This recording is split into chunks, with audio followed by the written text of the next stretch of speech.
وہ درود شریف ایک مرتبہ حضرت ڈاکٹر عبدالعزیز صاحب رحمۃ اللہ نے ارشاد فرمایا، جب تم کسی مشکل اور پریشانی میں ہو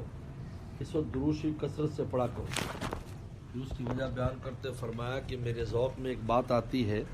وہ یہ کہ حدیث شریف میں آتا ہے کہ حضور اقدس صلی اللہ علیہ وسلم کا امتی جب بھی حضور صلی اللہ علیہ وسلم درود بھیجتا ہے تو وہ درود شریف حضور اقدس صلی اللہ علیہ وسلم کی خدمت میں فرشتے پہنچاتے ہیں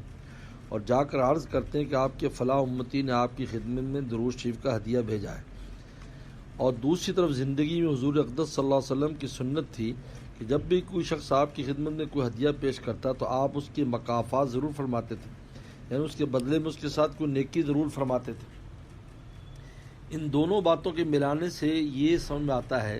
کہ جب تم حضور اقدس صلی اللہ علیہ وسلم خدمت میں درود شریف بھیجو گے تو یہ ممکن نہیں کہ سرکار دو عالم صلی اللہ علیہ وسلم اس کا بدلہ نہ دیں، بلکہ ضرور بدلہ دیں گے، اور بدلہ یہ ہوگا کہ آپ اس امتی کے حق میں دعا کریں گے کہ اللہ میرا امتی جو مجھ پر درود بھیج رہا ہے وہ فلاں مشکل پریشانی میں مبتلا ہے، اللہ اس کی مشکل دور فرما دیجئے۔ تو اس دعا کی برکت سے انشاءاللہ اللہ تعالیٰ تم اس مشکل سے نجات عطا فرمائیں گے۔ اس لیے جب بھی کبھی کوئی پریشانی آئے تو اس وقت حضور اقدس صلی اللہ علیہ وسلم پر درود شریف کثرت کیا کریں۔ اصلاحی خطبات میں حضرت مفتی تقی صاحب رحمۃ اللہ علیہ نے ذکر کیا ہے۔ ماشاء اللہ۔